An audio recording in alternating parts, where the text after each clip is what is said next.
Šī gada 19. februārī mūsu skolā notika zinātnisku pētniecisko darbu lasījumi, kuros 11. un 12. klašu skolēni prezentēja savu darbu saturu. Iespēja patiešām īsti un tā pamatīgi ir izstrādāt savu tēmu. Vislabākie darbi ir tie, kuros ir interesanta pētnieciskā daļa.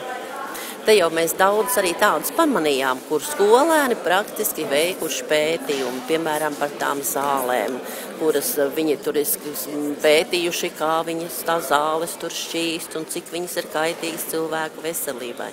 Tie ir vislabākie un visinteresantākie darbi. Skolniecis atzīst, ka ir apmierināts ar pašu izvēlēto tēmu. Bija interesanti pētīt zāles šķīšanu.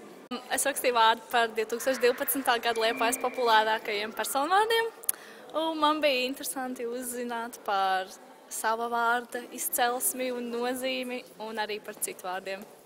Aleksandrs Pabels, Elvis Straupnieks, Radošā televīzija.